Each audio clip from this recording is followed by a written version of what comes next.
Muy buenas noches a todos. Les doy la bienvenida a ya casi las últimas clases. Estamos a miércoles 22 y bueno, tenemos solamente 2 clases más terminando esta.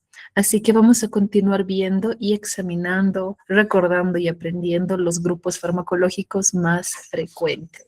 Si recuerdan el día de ayer, estamos revisando el tema de los antiinflamatorios, antialérgicos. Vimos el tema de las alergias, recordamos lo que era resistencia antimicrobiana y bueno, pues demoramos un poquito en el tema de AINES porque son de venta libre, son bastante frecuentes y tenemos muchos grupos farmacológicos. La tablita que más me interesaba que aprendan pues es la elección del tipo de AINES según el tipo de dolor que presente el paciente. Entonces, el día de hoy vamos a ver el complemento con respecto a manejo, modulación del dolor y de la inflamación. Y acá entra lo que son los corticoides. ¿Ok? Entonces tenemos acá, vamos a compartir la pantalla completa. Y entonces tenemos primeramente que los corticoides no solamente son antiinflamatorios, sí participan en modular la inflamación, pero también participan en los procesos inmunológicos. Por eso se dice que son inmunosupresores y se lo utiliza para el tratamiento de enfermedades sistémicas producidas justamente por el sistema inmunológico. Además que son antialérgicos. También controlan y regulan reacciones alérgicas de tipo 1, 2, 3 y 4. He ahí su importancia. Son más potentes que los AINES y vamos a ver en un momento por qué tiene esa potencia. Es debido a su mecanismo de acción. Entonces, recordemos los fármacos corticosteroides, corticoides o glucocorticoides, que son sinónimos, son fármacos análogos a hormonas que tenemos en nuestro organismo. Estas hormonas son los corticoides. Pues esas hormonas se producen en este órgano que ven acá, que es la glándula suprarrenal. Se encuentra por encima de los riñones, casi por debajo de la segunda costilla a nivel de el área dorsal, y esta glándula suprarrenal, es la que permite liberar este tipo de hormonas. Pero el estímulo comienza más arriba. Para que se libere el cortisol en esta zona, primeramente tiene que haber una hormona liberadora desde más arriba, que es el hipotálamo, mediante la hormona liberadora de corticotropina. Esta viaja un poco hacia inferior, hacia la glándula hipófisis. Esta glándula es la glándula madre que libera todas las hormonas liberadoras. Entonces, la corticotropina hace que se libere la ACTH o la hormona adrenocorticotrópica. Entonces, la ACTH viaja por todo el torrente sanguíneo para estimular la glándula suprarrenal y esta pueda liberar corticoides y mineralocorticoides. Entonces, ahí es cuando ocurre la liberación de cortisol y otro tipo de corticoides. Entonces, funciona por medio de un sistema de retroalimentación. Según la cantidad de cortisol que hay en el plasma, cuando se alcanzan niveles fisiológicos, pues este sistema se bloquea. Este cortisol que va por la sangre se regula o se corta la liberación a nivel del hipotálamo. Esta hormona, las hormonas corticosteroides, actúan en el tejido adiposo, en el músculo, en el hígado y en el sistema inmunológico. ¿Para qué? Su principal función es supervivencia, respuesta al estrés que puede ser fisiológico, al estrés de supervivencia. Entonces, nuevamente aquí tenemos el eje hipotálamo hipofisiario. Es importante reconocer este eje. ¿Por qué? Porque si yo le voy a dar al paciente fármacos glucocorticoides, si lo doy en exceso y lo discontinúo de forma abrupta, puedo producir una disregulación en este eje. No hay sonido. Shirley, me indican por favor si ella es la única o alguien más no escucha, porque ahorita tengo el micrófono activado, todo activado. Si se escucha, por favor envíen su mensajito o su like. A lo mejor solamente eres tú, Shirley, tu conexión, tu señal o algo. Por favor, revísalo. Ahorita estamos con el sonido activado. Bueno, gracias por la confirmación. Vamos a continuar con la historia del eje hipotálamo hipoficiario. Entonces tenemos que las vías empiezan desde aquí arriba. Esto se encuentra en el cerebro, en el diencéfalo. Entonces acá tenemos el hipotálamo que tiene las neuronas que liberan la hormona liberadora de corticotropina que va hacia la hipófisis libera la ACTH, esta ACTH va por el plasma sanguíneo hasta la glándula suprarrenal, que es la que libera glucocorticoides. La hormona principal o característica es el cortisol, que va a tener bastantes efectos sistémicos. Cuando tengo mucho de cortisol, pues por retroalimentación negativa le dice el hipotálamo, hey, ya no necesitamos más corticoides, ya respondimos al estrés, ya no hay ningún estrés fisiológico o patológico que nos esté afectando, ya podemos cortar esta liberación. Entonces, nuevamente acá tenemos, ¿y cuáles son los desencadenantes de liberación de corticoides? Pueden ser situaciones agudas o crónicas. Como les digo, el estrés no es malo. Sin estrés no habría vida. El estrés comienza desde el periodo del nacimiento, cuando el bebé atraviesa el canal del parto. Es un estrés al que es sometido el bebé para poder salir del canal del parto y luego respirar, dar su primer aliento. Si no hubiera la participación de los corticoides, del cortisol, ese bebé no sobreviviría.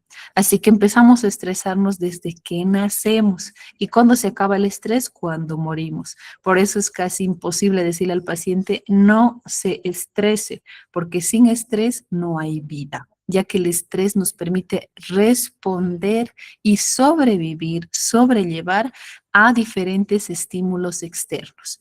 Este estrés puede ser físico, por ejemplo, hacer ejercicio, subir unas gravas, trotar, alcanzar tu trufi que te está dejando, es un estrés físico.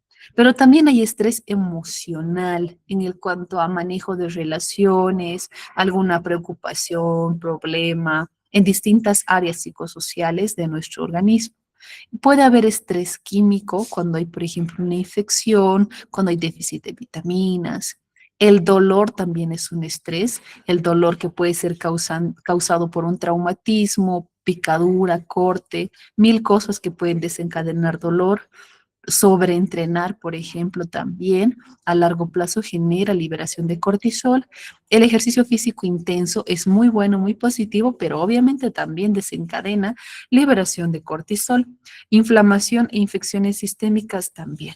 Entonces, la hormona del cortisol, los corticoides, sirven para que el organismo sobreviva.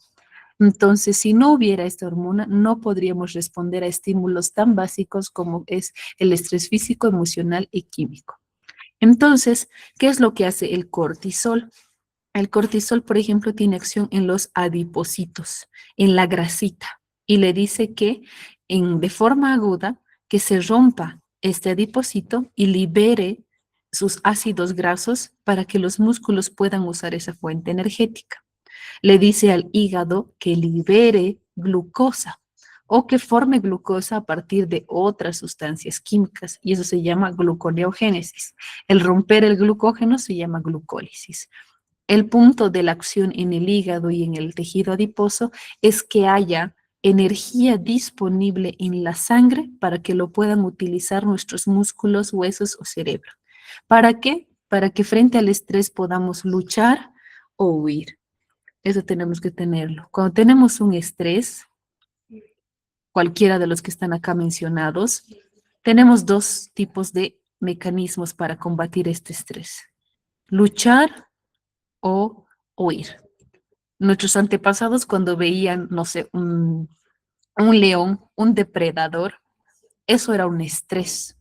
Y podían hacer dos cosas: podían enfrentarse a su enemigo mediante la lucha, o si era más grande, era un depredador nocivo, tenían que escapar y huir. Entonces, estos dos mecanismos los seguimos aplicando hasta ahora. Por ejemplo, cuando un perro ladra, te está queriendo atacar, puedes enfrentarte, tú también gritarle o alzar una piedra, pegarle o escaparte. Entonces, para luchar o huir, yo necesito energía. Y esa energía vimos que es el ATP. Entonces, para yo generar ATP, puedo obtener de la fuente más rápida, que es la glucosa o el azúcar, o de los ácidos grasos, que demora un poquito más, pero me produce más cantidad de ATP. Entonces, para yo tener esta energía disponible en mi sangre, necesito más de los valores normales que tengo de azúcar y de ácidos grasos en mi sangre. Tengo que subirlos. Y eso se va a lograr por medio del cortisol. También le va a decir al músculo esquelético que utilice la glucosa para poder luchar, enfrentarse al efecto o huir. También para escapar necesito que participen los músculos. Entonces, además de estos efectos que son los más importantes, tenemos otros que están acá mencionados y son importantes porque este cortisol, este eje se puede disregular y producir efectos que no son fisiológicos para el organismo. Por ejemplo, algunos efectos del cortisol a nivel muscular es que produce mayor degradación, puede destruirse algunas fibras musculares, menor síntesis proteica, nivel energético bajo y mayor riesgo de lesiones. Estos son los efectos cuando el cortisol está a largo plazo, por mucho tiempo estimulado. En el sistema nervioso central puede haber cambios de humor, irritabilidad, alteración del sueño, pérdida de memoria, típico de paciente que tiene estrés de mucho tiempo, el estrés emocional o psicológico. A nivel de hueso puede producir descalcificación, riesgo de fracturas. En tejido adiposo ya no va a romper los adipocitos, sino que más bien los va a acumular. Entonces hay mayor acumulación de grasa visceral, aumento de peso, retención de líquidos. A nivel cardíaco puede aumentar el ritmo cardíaco y la presión arterial. Y bueno, a nivel metabólico puede haber resistencia a la insulina, hiperglucemia y disminuye el sistema inmunológico. Entonces, es a partir de esta hormona, de esta molécula, que es el colesterol, que se sintetiza pues los corticosteroides, que normalmente tienen entre 19 y 21 átomos de carbono. Y estos pueden ser glucocorticoides o mineralocorticoides según la composición química que estos tengan. Los glucocorticoides tienen estos efectos que les fui explicando con respecto a el azúcar, el músculo, los huesos y la grasita. En cambio, los mineralocorticoides trabajan en el sistema cardiovascular, acelerando el gasto cardíaco y elevando la presión arterial y los líquidos en nuestro sistema. Entonces tenemos, por ejemplo, hay glucocorticoides que tienen un solo anillo, el anillo A, con doble ligadura entre el carbono 1 y carbono 2. Entonces, al tener esta estructura química como las que tiene prednisona y prednisolona, tienen mayor actividad antiinflamatoria. Estos dos tipos de fármacos solo vienen para administración por vía oral. Los que tienen conformaciones distintas en el anillo beta, se metila en el carbono 6 y se forma la metilprednisolona. Cuando se agrega un átomo de flúor en el carbono 6 y 9, se forma, por ejemplo, la triamcinolona. Esto le da un mayor efecto antiinflamatorio y no tiene efecto mineralocorticoide. Si se utiliza un átomo de cloro unido igual al carbono 6, entonces se transforma en beclometasona, que tiene más efecto antiinflamatorio y menor acción mineralocorticoide. Si se cambia la estructura en el anillo delta, tenemos que si se metila o se hidroxila el aminoácido, aumenta la potencia antiinflamatoria y se forman fármacos como la dexametasona y betametasona que tienen mayor potencia. Entonces, la potencia está en relación a su estructura química. Entonces, ¿cuál es el mecanismo de acción? ¿Por qué es que estos fármacos son ampliamente utilizados para el manejo de inflamación, alergias, dolores crónicos? Esta imagen, recuerdan que la vimos en el tema de AINES, ¿verdad? Aquí tenemos una herida, una lesión. Esta lesión rompe las membranas plasmáticas, se liberan fosfolípidos Y por medio de esta enzima, que es la fosfolipasa A2, estos fosfolípidos se transforman en el ácido araquidónico.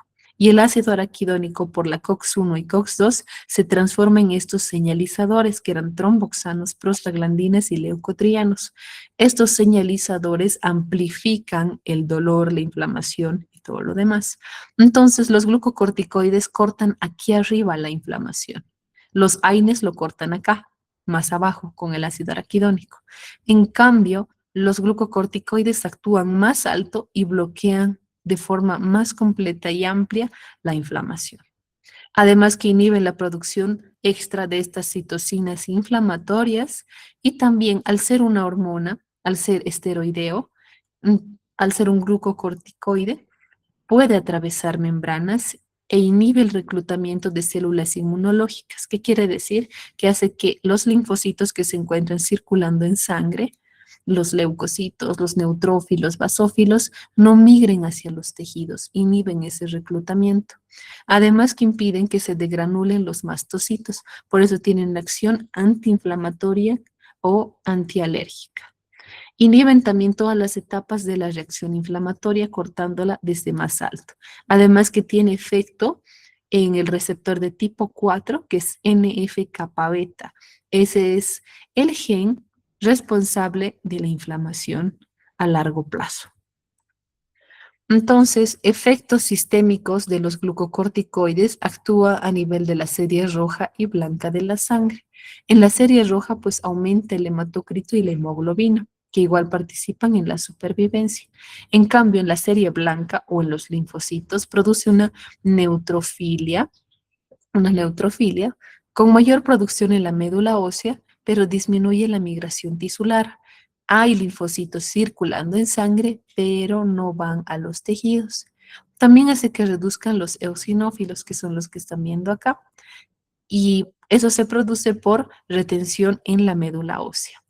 Monocitopenia también. El monocito es una célula inmunológica que participa en las reacciones alérgicas, hace que haya menos cantidad en sangre por redistribución o muerte celular programada, que es la apoptosis. También tenemos que actúa en los linfocitos B y linfocitos T con una linfopenia transitoria debida a apoptosis. Entonces, se dan cuenta, es inmunomodulador, inmunosupresor porque inhibe la formación de estas células que son jóvenes, callados jóvenes, y también hace que disminuya la porción linfocitaria. Y eso es lo que los hace tan potentes y ampliamente utilizados en el tratamiento de, por ejemplo, enfermedades autoinmunes, enfermedades inflamatorias altas. Entonces, la potencia de los glucocorticoides, como veíamos, depende de su estructura química. Tenemos acá en primer lugar a los de acción corta, que duran más o menos 8 a 12 horas en vida media. En primer lugar tenemos a la hidrocortisona y a la cortisona. Entonces la hidrocortisona viene para administración parenteral y tópica, tiene este efecto de duración y es bastante utilizado en emergencias. Los que tienen acción intermedia tienen una vida media entre 12 y 36 horas. Como representativos tenemos a la prednisona, prednisolona, metilprednisolona y triamcinolona, que por ejemplo actúa a nivel lesional. Y los que duran más tiempo, más de un día o 3 días, son los de acción prolongada, como la dexametasona y betametasona. Estos son de depósito y como ven acá en línea blanca, en línea ploma, se prolonga con el tiempo. Puede estar en depósito hasta unas 2 a 4 semanas. Y un mineralocorticoide, la flutcortisona. Además de los mencionados, tenemos otro tipo de glucocorticoides, pero que tienen acción ya tópica en cuanto a vía de administración tópica, inhalada y oftalmológica. Por ejemplo, para enfermedades inflamatorias de la piel tenemos los de potencia leve, moderada y las que son de potencia más alta. Entonces, en potencia leve a la hidrocortisona, moderada a la clobetasona o clobetasol y la potencia que es más fuerte tenemos a la betametasona. Los que son inhalados vienen con estos nombres: beclometasona, budesonida, fluticasona, triamcinolona, ampliamente utilizados para pacientes con broncoespasmo. Y también existe para administración oftalmológica en forma de gotas oculares o colirios. Puede venir prednisona, betametasona, dexametasona, prednisolona. Entonces, todos ellos comparten características farmacocinéticas similares. En cuanto a absorción, pues se puede utilizar la vía oral, la vía parenteral con intramuscular y endovenosa, tópica o inhalatoria. Tiene bastantes vías. Las características de estas es que por vía oral tiene buena absorción. La vía intramuscular, en cambio, sirve como depósito porque la absorción es bastante lenta y es sostenida, y eso nos ayuda a permanecer con ese efecto inmunosupresor o controlando la inflamación por bastante tiempo. Cuando se aplica por vía parenteral, pues es 100% biodisponible, que es algo muy útil en el caso de emergencias, shock o alergias. La vía tópica, que es en cremas o geles, depende mucho del vehículo y del grosor de la piel.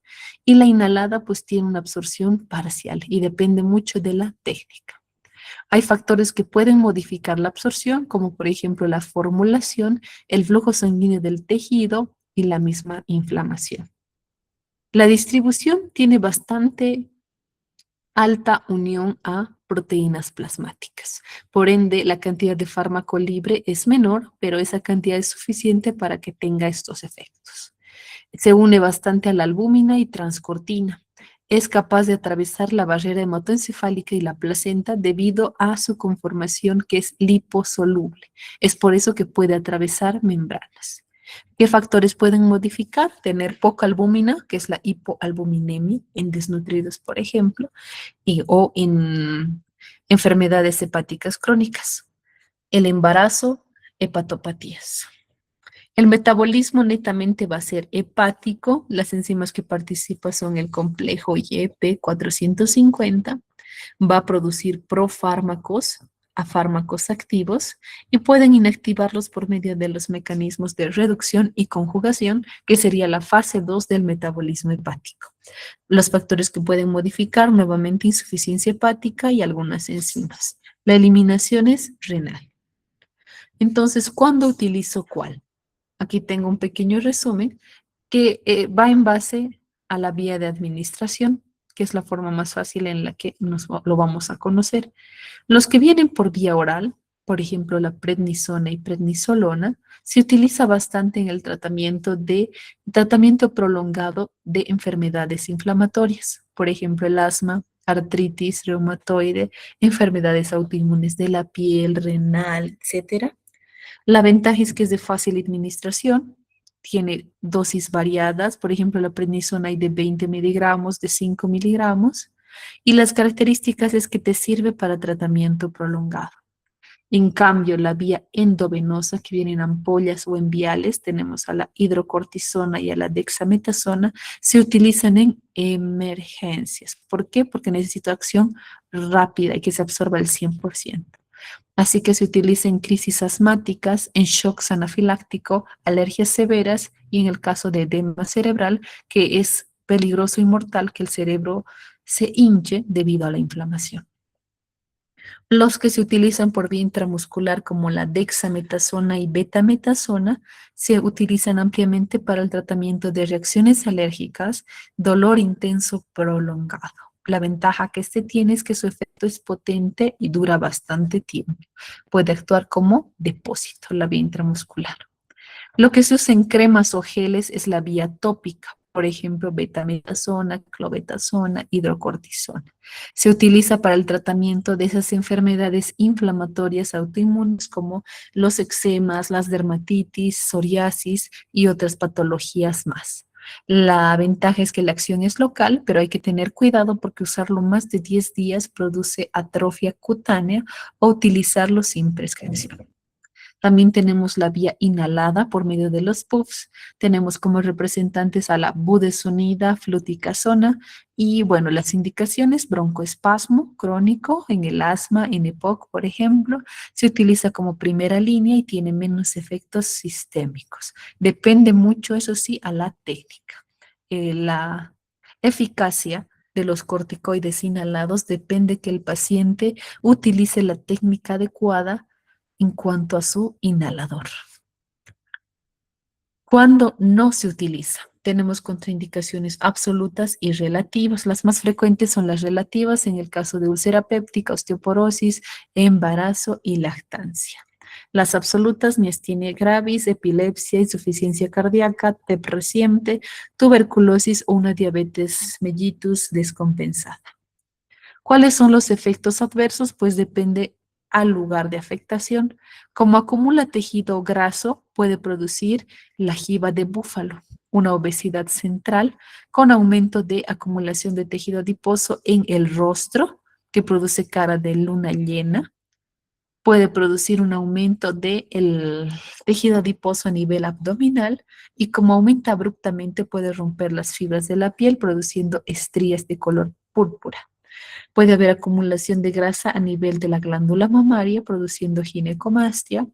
Puede haber hiperglucemia, edema en tejidos, en miembros inferiores. Puede haber alcalosis, hipocalemia. Hay inmunosupresión y justo ese es el motivo por el que se lo da.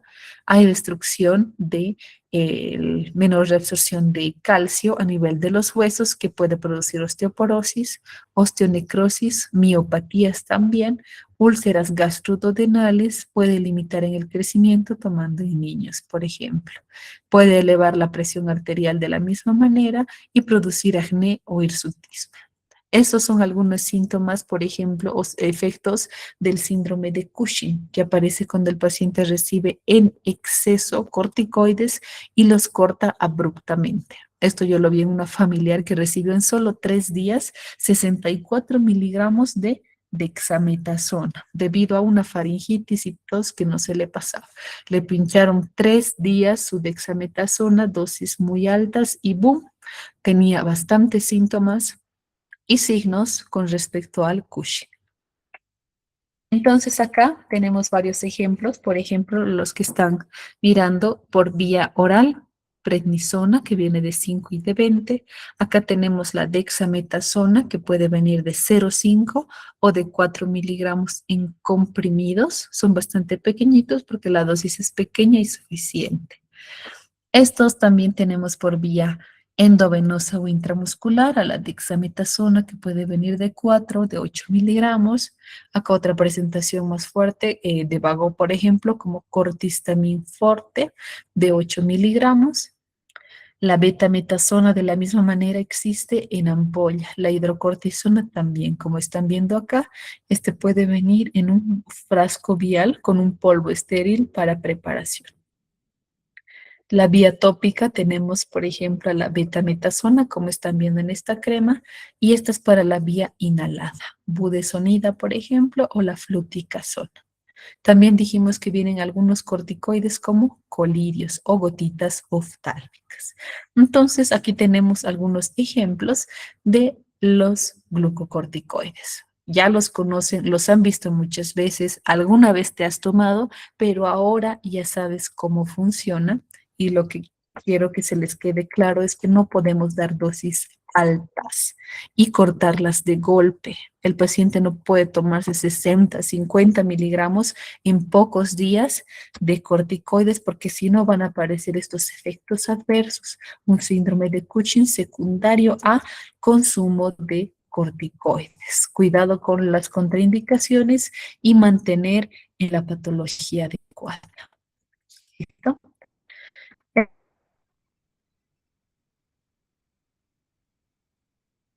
Es tiempo de corticoides.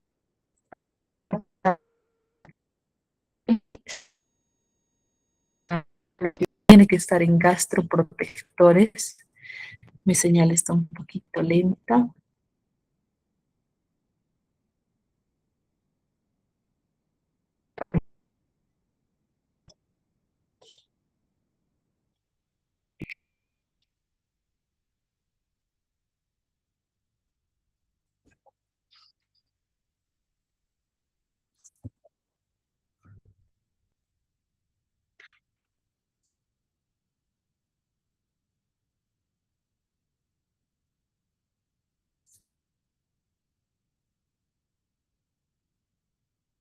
mecanismos de barrera que contiene el estómago para poder protegernos del ácido clorhídrico. Sí, se cortó, no se escucha. Y es Comteco. Me consta, estoy con un celular siguiendo la clase, igual se me cortó la pantalla. Estoy cambiando, estoy en la diapositiva de corticoides y ahora efectos adversos.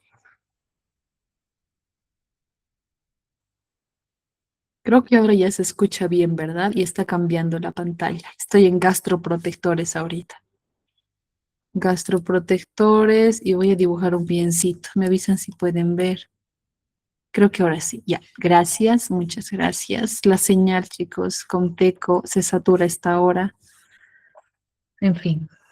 Sigamos, estoy corriendo un poco. Pueden hacer sus preguntas en el chat, vamos a responder, pero tenemos que avanzar porque solo tenemos la clase de hoy y dos más. Y si no acabamos, pues le pedimos a los organizadores que haya la parte 3, el avanzado. Entonces, lo que están viendo ustedes en pantalla es la barrera gástrica. Entonces, el organismo tiene estos sistemas fisiológicos para proteger la mucosa del estómago, que son estas células que están viendo acá en naranja, el epitelio, que es cilíndrico ciliado, tiene que protegerse del ácido clorhídrico que digiere los alimentos. El ácido clorhídrico tiene un pH bastante ácido y es lo adecuado, tiene que estar en un pH 3 o 2 para digerir los alimentos y también para destruir bacterias. Así que es importante que este pH se mantenga, pero que no le haga efecto o daño a estas células. Estas células están bien si el pH está 7, 7.4, 7.3. Ese es el pH fisiológico. Entonces, ¿cómo le hace el organismo para poder defenderse de este ácido clorhídrico? Pues tiene sus factores defensores. La primera capa que ustedes están viendo acá en celeste es el moco. El moco soluble, que es producido por las mismas células, está formado por mucina. La mucina es un tipo de proteína que hace que se hidrate con el agua y permite como impermeabilizar todo lo que es las células epiteliales. Entonces, la primera barrera es justamente esta mucosidad. Tenemos un moco que es soluble, que se diluye bastante bien con el agua, moco que es más profundo, el moco visible. Este es más condensado, más denso, pero participa dentro de la barrera defensora. También tenemos a la producción de bicarbonato. Estas células liberan bicarbonato como un tampón bioquímico para poder contrarrestar el exceso de hidrogeniones. Entonces, si un hidrogenión pasa la barrera del moco, pues se va a encontrar con el bicarbonato que lo va a neutralizar y va a sintetizar agua y CO2. Esa es la segunda barrera, el bicarbonato. La tercera es la síntesis de prostaglandinas. Estas células de forma normal y fisiológica tienen la enzima COX-2, la enzima COX-1, que produce prostaglandina E2. ¿Se acuerdan que ya la vimos en el tema de AINES? Prostaglandina, aquí vamos a E2. Esta prostaglandina es fisiológica en el estómago, hace que haya mayor cantidad de flujo sanguíneo en la mucosa y permite la renovación de las células basales hacia la superficie. Entonces le ayuda a mantener la integridad de la barrera y también a mantener buenas uniones laterales a los hemidesmosomas en el estómago. Entonces, es por eso que los AINES muchas veces irritan el estómago, porque si corto la prostaglandina E2, va a llegar menos sangre, estas células no se van a reparar rápido y ahí es cuando vienen los ardores, irritaciones o dolor. Entonces, los elementos preepiteliales es todo lo que hemos ido mencionando, el moco soluble, moco profundo, la liberación de ácido clorhídrico, la integridad de la barrera como tal. Esta célula es una barrera y hay elementos subepiteliales que también participan, que es el flujo sanguíneo. Si llega buena cantidad de sangre al estómago, pues esta mucosa va a funcionar bien, va a cumplir todas sus funciones y va a poder renovarse de forma rápida. Pero hay factores que pueden alterar esta barrera, factores que atacan. Tenemos, por ejemplo, esos factores nocivos pueden ser endógenos, como tener un exceso de ácido clorhídrico, porque el paciente come fuera de horario. Por ejemplo, todos tenemos nuestro ritmo circadiano, ¿verdad? Tenemos un reloj biológico. Disculpen mi reloj feo. Todos tenemos un reloj biológico y se acostumbra a comer en ciertos horarios, ¿no? Desayuno, almuerzo, cena, a veces tu merienda de la tarde o de la mañana. Si te pasas la hora de comer, tu cuerpo se acostumbra, se adapta a estos horarios. Entonces, en estos horarios de desayuno, almuerzo, cena, tu estómago ya está produciendo ácido clorhídrico, se está preparando para la digestión. Pero si tú te saltas esta comida, ese ácido clorhídrico que está aquí, que tiene pH 2, como no hay comida, ¿qué va a hacer? Va a destruir el moco. Va a afectar el moco una vez, un día, 2 días, 3 días, 4 días, y sin darnos cuenta, esta capa de mucosa ya se está pelando. Entonces, el exceso de ácido clorhídrico puede ser producido por saltarse las comidas. Es por eso que no es tan recomendable saltarse el desayuno, porque entre la mañana, entre la noche, uno se duerme, ¿no? 10, 11, 12 de la noche, hasta el día siguiente estamos en ayuno. El estómago está vacío. Y si te acostumbras a esos horarios en la mañana, 6, 7, 8 a desayunar y te saltas esa comida, pues el ácido clorhídrico va a ir afectando tu barrera de protección gástrica. También la pepsina, que es la enzima que destruye las carnes, el exceso de pepsina puede producir irritación, algunas sales biliares también, y elementos exógenos como el alcohol, por ejemplo, las bacterias que tienen afectación o predilección en la barrera gástrica, como el Helicobacter pylori, y los AINES que inhiben la formación de prostaglandina E2. Entonces, de esta manera es que se forman estas áreas de afectación, estas superficies que son irritables, porque basta que se libere acá el ácido clorhídrico por la célula parietal. Acá no pasa nada porque está protegido por mucosa, no pasa nada, no pasa nada, pero llega a esta zona que está descubierta, entonces va a afectar y puede destruir esta célula epitelial. Si esta se destruye, pues el sistema inmunológico lo va a detectar, va a desencadenar inflamación, dolor, pirosis y esa sensación de ardor. Entonces, ¿qué fármacos tenemos representativos de este grupo de gastroprotectores? Tenemos a los inhibidores de bomba de protones, los IBPs, los famosos omeprazol, esomeprazol, pantoprazol, ulcosol y todos los soles. Pertenecen al grupo de las IBPs.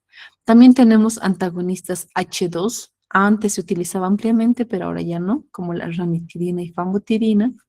Tenemos a los antiácidos, como el bicarbonato de sodio, el hidróxido de aluminio, hidróxido de magnesio y carbonato de calcio. Y también tenemos a los protectores de mucosa, como el sucralfato. ¿Cómo actúa cada uno? Pues acá tenemos esta tablita que nos recuerda la farmacodinámica. Los IBPs, inhibidores de bomba de protones, inhiben irreversiblemente la enzima hidrógeno potasio ATPasa. ¿Dónde actúa? Pues en la célula parietal gástrica. Esta célula parietal es una célula altamente especializada, encargada de liberar hidrogeniones y cloros a la luz del intestino. Cuando se une hidrógeno con cloro, forma el ácido clorhídrico. Entonces, acá tenemos, miren, la célula. Esta es la célula parietal. Tiene así como dos superficies, como dos bracitos, es como un pulpito. Entonces, esta enzima, que es la potasio hidrógeno ATPasa, hace que entren dos potasios dentro de la célula y salgan dos hidrogeniones. Y por medio de otro canal libera también cloro. Y bueno, en el lumen gástrico es cuando se forma el ácido clorhídrico. ¿Dónde actúa el omeprazol? Acá, inhibiendo irreversiblemente la enzima hidrógeno potasio ATPasa. Entonces, esta célula parietal ya libera mucha menor cantidad, ya no va a producir los hidrogeniones ni los cloros para que baje ese pH. Entonces, cuando se libera, pues puede liberarse por la acetilcolina, por la hormona gastrina y la histamina. Estas moléculas, ¿de dónde están viniendo? Pues justamente del nervio vago. El nervio vago es el que les va a dar la orden y la señal a las células parietales para iniciar la digestión. Entonces, el sitio de acción de los inhibidores de bomba de protones es la célula parietal gástrica. El efecto fisiológico al yo inhibir es disminuir la secreción basal y la secreción estimulada de ácido clorhídrico, cuyo resultado va a ser un menor, bueno, no sería menor, sería un aumento del pH del ácido clorhídrico, porque hay menor cantidad. Si hay menor cantidad, pues el pH ya no va a ser ni 2 ni 3, va a subir a un 4. Tiene buena potencia y se activa justamente en medios ácidos. Los antagonistas H2, por ejemplo, son antagonistas competitivos de los receptores de histamina. Su sitio de acción también va a ser la célula parietal, pero actúa en un solo lugar. Voy a marcarlo con lila. Los antagonistas H2 como la ranitidina, por ejemplo, solo bloquean por esta vía, por la vía de la histamina. Antagonistas H2. Pero esta célula aún podría producir por medio de la acetilcolina o de la gastrina. Así que es por eso que no son tan potentes.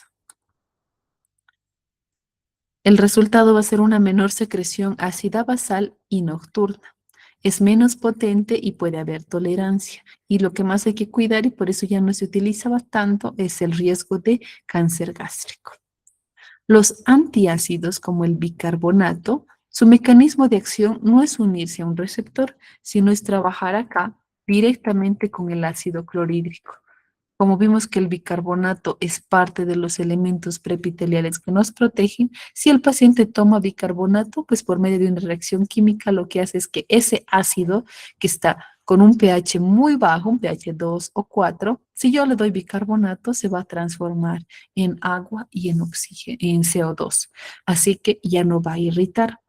Va este pH a subir a un 4, 5, y si el pH está a ese nivel, pues ya no irrita la mucosa gástrica. Entonces, su sitio de acción va a ser la luz por medio de una neutralización química. El efecto va a ser incrementar el pH de forma inmediata, disminuir la acidez y de esta manera alcalinizar el contenido gástrico. En cuanto a observaciones, pues la acción es rápida, pero así como es rápida, dura poco. Ejemplos: bicarbonato, hidróxido de aluminio, de magnesio y carbonato de calcio. También tenemos a otro grupo que son los protectores de mucosa, como el sucralfato, que están viendo acá en este jarabe color naranja. El sucrabonagel tiene sucralfato.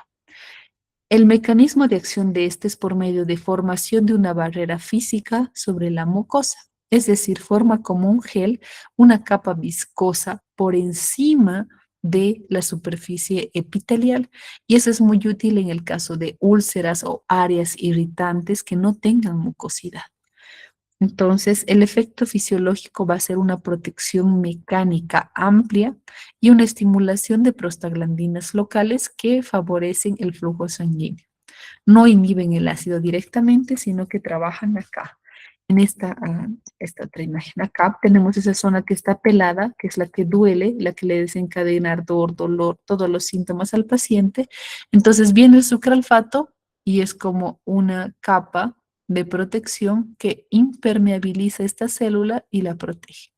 Entonces, si ahora tiene esta capa, que están viendo acá de color amarillo, entonces ya no se va a irritar esta área del epitelio, ya va a estar más tranquila porque tiene su barrera física. Y esta va a poder repararse, regenerarse hasta que nuevamente forme su capa de moco de protección. Por eso se utiliza bastante en úlceras o gastritis intensas.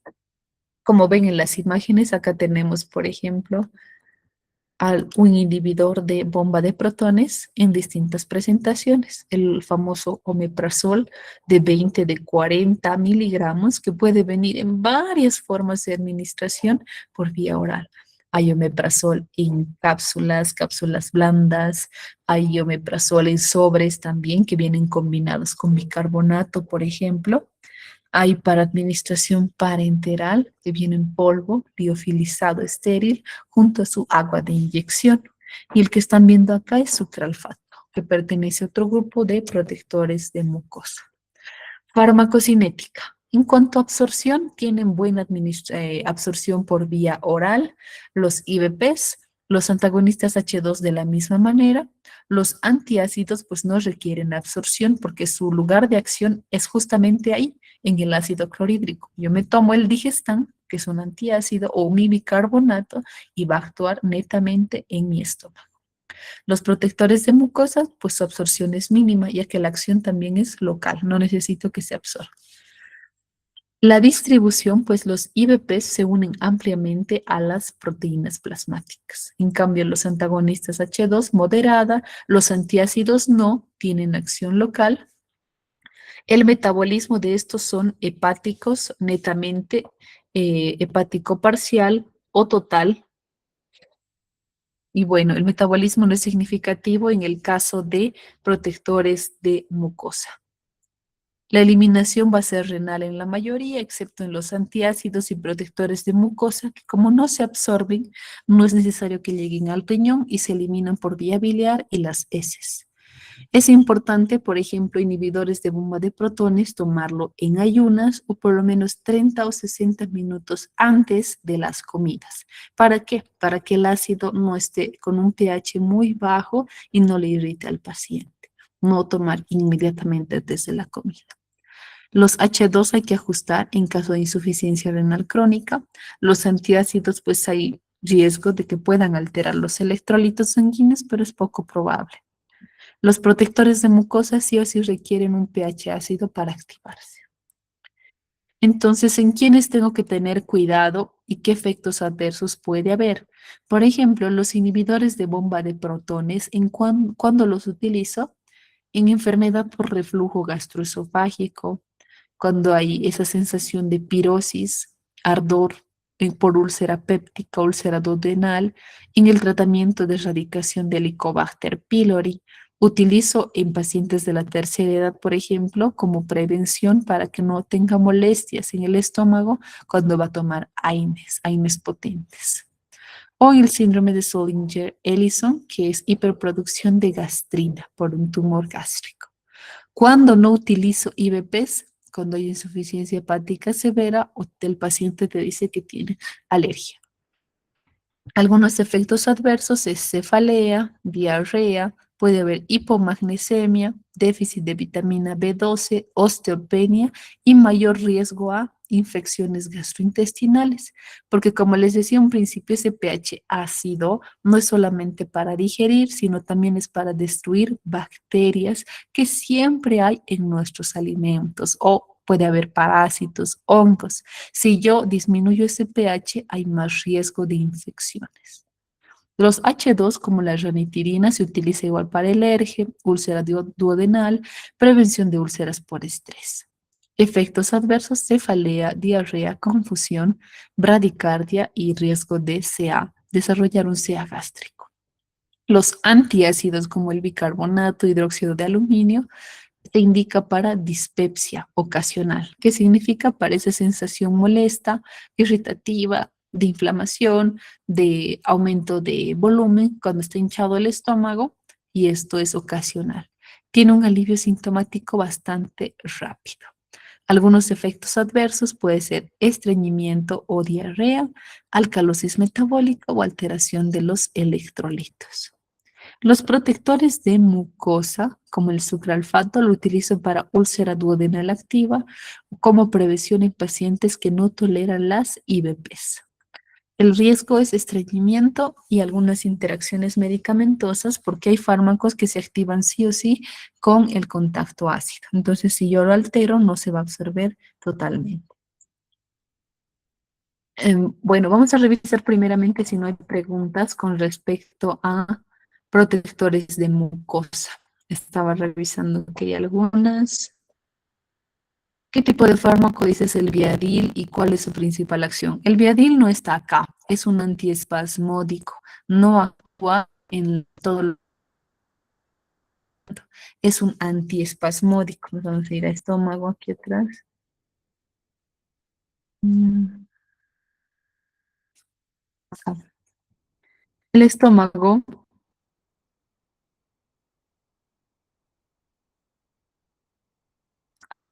capa que están viendo acá de epitelio, tenemos músculo liso, que son como unas fibras, unas células, le permiten al estómago contraerse y tener esos movimientos. Entonces, lo que hace el Viadil, aquí que son el músculo liso, es un antiespasmódico. Cuando el paciente que le está causando alguna infección, el estómago va a empezar a mover, a blotear, a tener retorsiones, porque es un contenido alimentario puede salir de forma rápida. Y esto es doloroso. Así que esta transducción a nivel de músculo liso y cortar los espasmos. Eso es el Viadil, es un antiespasmódico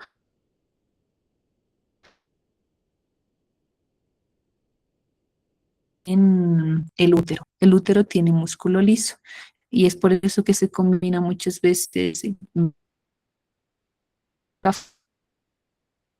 manejo de dismenorreas. Entonces, también hay la consulta, dice, ¿cuál es la diferencia entre omeprazol, pantoprazol? La diferencia vida media. El omeprazol tiene dos.